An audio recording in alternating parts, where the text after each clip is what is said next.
The emergency shuttle Prometheus 7 cut through the darkness of space like a small silver needle lost in an ocean of black ink.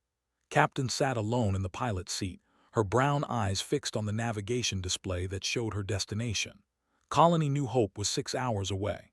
The shuttle carried medicine that would save 3,000 colonists from a deadly plague.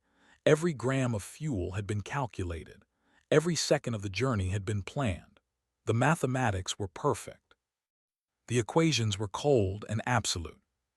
Then heard a sound from the cargo hold, a soft cough, a human sound in a place where no human should be. Her heart turned to ice as she left her seat and walked toward the back of the shuttle. She knew what this meant. She had studied the regulations. She understood the physics. A stowaway meant extra weight. Extra weight meant not enough fuel. Not enough fuel meant the shuttle would crash before reaching New Hope. 3,000 people would die from the plague. The cold equations demanded one solution. The stowaway must be thrown into space.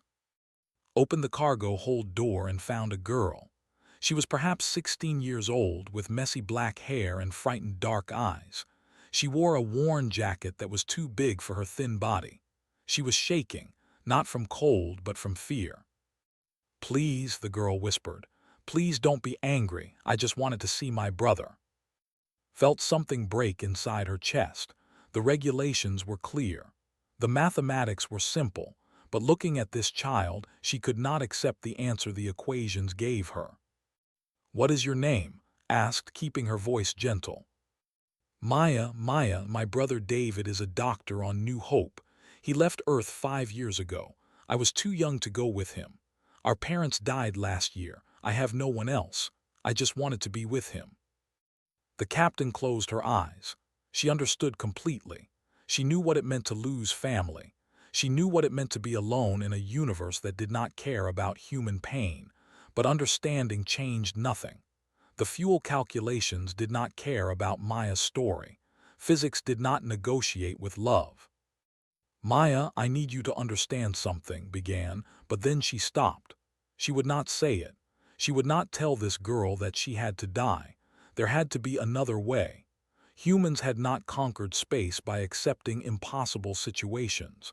They had conquered space by refusing to accept them. Returned to the pilot seat and opened communications with Command Station Orion. Controller James' tired face appeared on the screen. He was an older man with gray hair and the kind of eyes that had seen too many tragedies. "Captain, what is your status?" "I have a stowaway control, a 16-year-old girl. I need options." His face became pale. He knew what the regulations said. Everyone knew. The cold equations had been written in blood over decades of space travel. They existed because space was unforgiving. Every shuttle carried exactly enough fuel for its planned weight, nothing more. The mathematics left no room for mercy. "Captain, you know the protocol. I am sorry. There is no other option." "I refuse to accept that answer, Control. Connect me to engineering." Stared at her for a long moment. Then something changed in his expression. Perhaps he remembered his own daughter. Perhaps he was simply tired of the cold equations claiming more victims. He nodded slowly. "Connecting you now." Chief Engineer Samuel Washington appeared on screen. He was a large man with kind eyes and hands that had built and repaired countless ships. When explained the situation, he did not hesitate. "Show me your fuel readings and current trajectory," he said. Sent the data. For 10 minutes, Samuel studied the numbers in silence. Maya sat beside now, holding the captain's hand tightly. The girl had stopped crying. She seemed to understand that these strangers were fighting for her life. "The mathematics say we are short by 43 kilograms of effective thrust," Samuel finally said.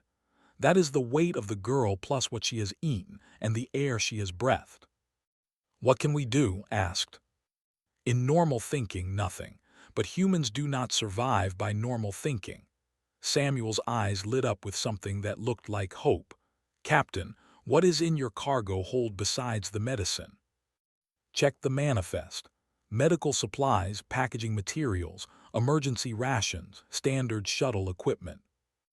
The packaging materials, how much do they weigh? About 60 kilograms, but I cannot throw away the packaging. The medicine needs temperature control. You are right, but what about the emergency rations? You will reach New Hope in 6 hours. You do not need food for 6 hours. Felt a spark of hope. The rations weigh 30 kilograms. Good, what else? Think, Captain. What on that shuttle is not absolutely necessary for the next 6 hours? Maya suddenly spoke up. Her voice was small but steady. The passenger seats in the back. There are 4 of them. I sat in one. They are heavy. Samuel grinned. Smart girl. Captain, those seats weigh about 12 kilograms each. That is 48 kilograms. Was already moving. Maya, help me. We need to remove everything we do not need. For the next hour, and Maya worked together. They unbolted the passenger seats and pushed them into the airlock. They threw out the emergency rations, the extra clothing, the backup communication equipment. Every kilogram they removed was a kilogram of fuel they saved. Meanwhile, Controller had contacted every ship within communication range. A cargo vessel called the Stellar Wind changed its course to intercept Prometheus 7. It would not reach them in time to transfer fuel, but its captain had another idea. I can create a gravity assist, Captain of Stellar Wind reported. If I position my ship correctly, you can use my gravitational field to gain speed. It is not much, but it might give you the extra push you need. That is dangerous, warned. If your calculations are wrong, both ships could be destroyed. Then I will not be wrong, replied simply. I have a daughter too, she is 14. Back on Prometheus 7, and Maya had removed everything possible. They had even taken out the internal panels that were not essential to the shuttle's operation. The shuttle looked stripped and bare, but they had saved nearly 90 kilograms of weight. Samuel ran the new calculations. His face fell. You are still short by 11 kilograms. Felt despair creeping into her heart. They had tried so hard. They had done everything possible, but 11 kilograms still stood between Maya and survival. Then Maya did something unexpected. She stood up and walked to the airlock where the discarded items floated in the small chamber, waiting to be released into space. My jacket, she said. It weighs about 2 kilograms, and my shoes, another kilogram. Maya, you will be cold. I would rather be cold than dead. The girl removed her jacket and shoes. What else? What else can I give? Looked at her own equipment, her captain's jacket, her boots, her personal tablet, her identification tags, everything that was not essential to flying the shuttle. We do it together, said. They stripped away everything personal, even cut her long hair and added it to the pile. Every gram mattered. Every small sacrifice brought them closer to survival. Samuel ran the numbers again. You are still short by 6 kilograms.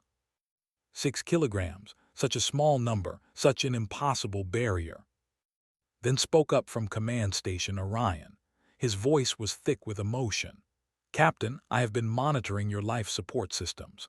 You are using full oxygen flow and full heating, but humans can survive on reduced levels for 6 hours. If you lower life support to minimum survival settings, you will save power. Saved power means saved fuel. How much? My calculations show about 4 kilograms equivalent. Do it, said without hesitation. The shuttle became cold. The air became thin, and Maya huddled together for warmth, sharing body heat like humans had done for thousands of years before technology.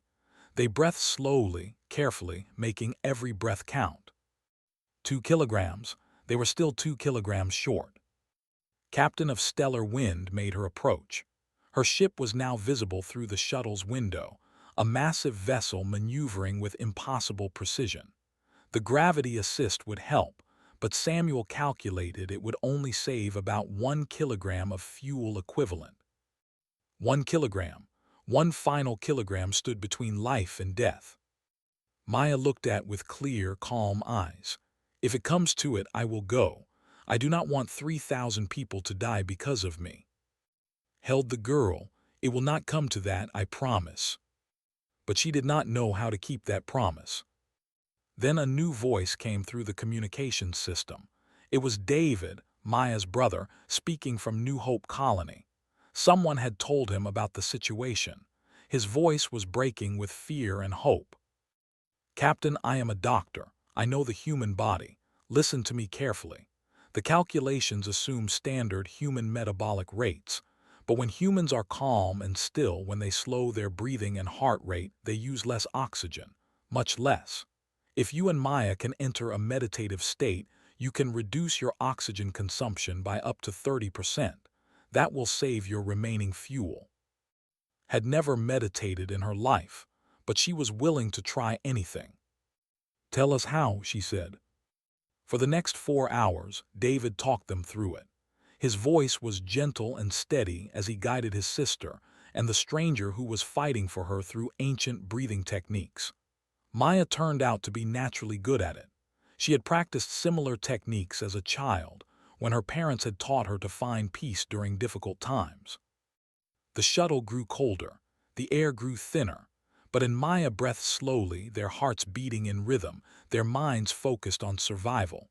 They held hands and shared warmth and hope. When Prometheus 7 finally entered the atmosphere of New Hope Colony, it had exactly 0 fuel remaining. The shuttle glided on momentum alone, touching down on the landing pad with a gentle bump. The medicine was saved. 3,000 colonists would live. And Maya stepped out of the shuttle into her brother's arms, crying tears of joy. The cold equations had demanded death. They had calculated that sacrifice was necessary.